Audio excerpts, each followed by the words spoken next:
Dans la collection Analecta Biblica de l'Institut biblique, je viens de publier un recueil d'articles intitulé La sagesse de Salomon et aussi en anglais The Wisdom of Solomon. C'est un recueil d'articles que j'ai écrit durant les 40 dernières années et je les ai rassemblés en geste de reconnaissance envers l'Institut biblique pontifical que j'ai servi pendant une quarantaine d'années et que je quitterai au mois d'avril. J'ai beaucoup travaillé, les spécialistes le savent, sur le livre de la sagesse et également sur le livre de la sagesse de Ben Sira. Ici, c'est un recueil de 21 articles scientifiques sur le livre de la sagesse. Il y en a 6 qui sont en anglais, les autres en français. Je remercie la maison d'édition Gregorian and Biblical Press, je remercie les responsables de la collection Analecta Biblica et tous ceux qui m'ont aidé à mettre au point ce volume. J'ai publié ailleurs d'autres travaux sur le livre de la sagesse, en particulier ma thèse de doctorat en 1973, et puis en 1986, dans le supplément au dictionnaire de la Bible, un long article qui est bien connu, qui est une présentation scientifique générale sur ce livre de la sagesse. En fait, mes travaux sur la sagesse de Salomon, un livre deutérocanonique, et donc inclus dans le canon des Écritures de l'Église catholique. Mes études ont commencé très tôt, je pense en 1964, c'est alors qu'étudiant en théologie, j'ai relu à la lumière de 2 commentaires scientifiques le texte grec du livre de la sagesse et je me souviens qu'un soir, en relisant le chapitre 9, la prière de Salomon pour obtenir la sagesse, il m'est apparu évident qu'il y avait une structure concentrique dans ce texte-là. Et puis, lorsque, quelques années plus tard, je suis devenu étudiant à l'Institut biblique, comme travail de séminaire, à cette époque il n'y avait pas de petite thèse pour la licence, il y avait surtout le travail du séminaire, j'ai donné au Père Alonso Scheckel un texte précisément sur la structure de cette prière de Salomon en sagesse 9. Et à ma grande surprise, c'est le Père Vanois qui m'a demandé de le publier dans la revue Biblica. C'était un peu pour un étudiant un coup d'éclat. Il m'a donné quelques compléments dont j'ai tenu compte. Et puis l'année suivante, grâce au Père Lyonnais, j'ai donné pour un séminaire une étude beaucoup plus précise et cette fois-ci théologique sur les 2 derniers versets de cette prière de Salomon en sagesse 9.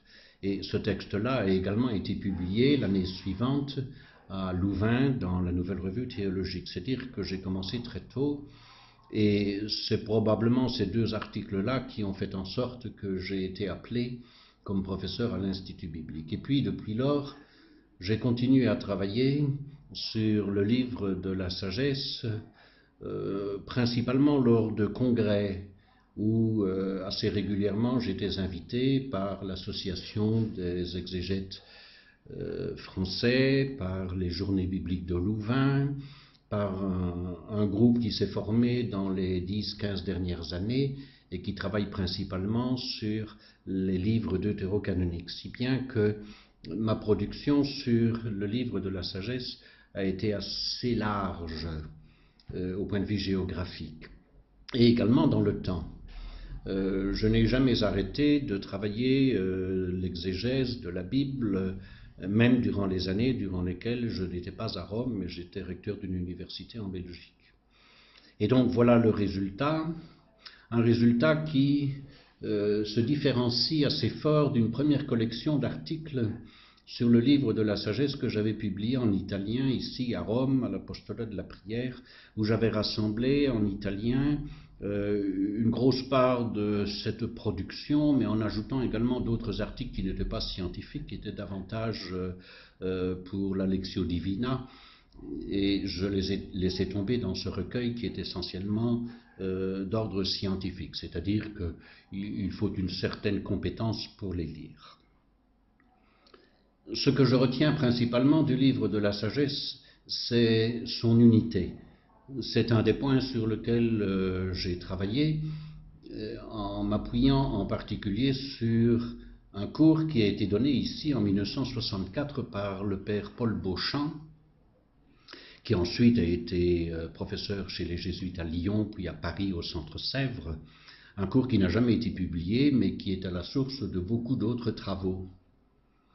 Et non seulement j'ai suivi cette piste, je l'ai même précisée, je l'ai argumentée, mais j'ai invité un certain nombre d'étudiants qui désiraient faire avec moi un doctorat en sciences bibliques ici à l'Institut biblique et même aussi ailleurs, par exemple à l'Université de Bologne.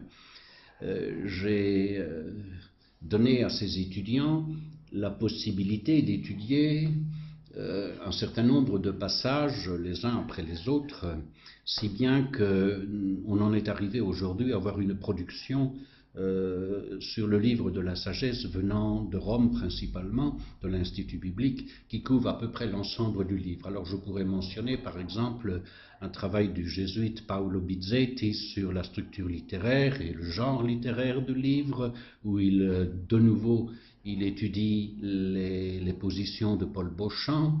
Et puis il y a eu Michael Kolarczyk qui a étudié les 6 premiers chapitres. Il y a eu Jean-Pierre Prévost qui a travaillé le chapitre 3 et le chapitre 4. Il y a eu Alexis Leproux qui a travaillé les chapitres 7 et 8. Il y a eu Pierre Dumoulin qui a travaillé le chapitre 16, il y a eu Luca Mazzinghi qui me succède ici à l'Institut biblique qui a étudié le chapitre 17 et il y a eu Michelangelo Priotto qui a étudié le chapitre 18. On est à peu près dans une couverture totale du livre. Et en rassemblant ces articles, je me suis rendu compte que, en fait, nous avions probablement trouvé une clé d'interprétation complète du livre. Et cohérente en plus, prouvée indépendamment, parce que j'ai toujours laissé la liberté à ceux qui travaillaient avec moi, ceux qui ont fait le doctorat, découvrir une véritable cohérence dans ce livre qui est très fort, puisque la thèse principale de ce livre, c'est de montrer que contrairement à ce que dans la tradition la plus ancienne et encore relativement récente dans l'Ancien Testament, il y a une vie dans l'au-delà, que l'auteur appelle immortalité et incorruptibilité. Mais s'il parle d'incorruptibilité, il est assez normal qu'il envisage une participation du corps humain dans la vie de l'au-delà, non seulement l'immortalité de l'âme, mais également une participation du corps. Et la preuve en est faite par le récit de l'Exode que l'auteur donne à partir du chapitre 11 jusqu'à la fin du livre, c'est-à-dire la moitié du livre, où il montre que les forces du cosmos servent au Seigneur pour rendre la vie aux Hébreux dans le désert et pour mettre à mal leurs adversaires, les gens du Pharaon.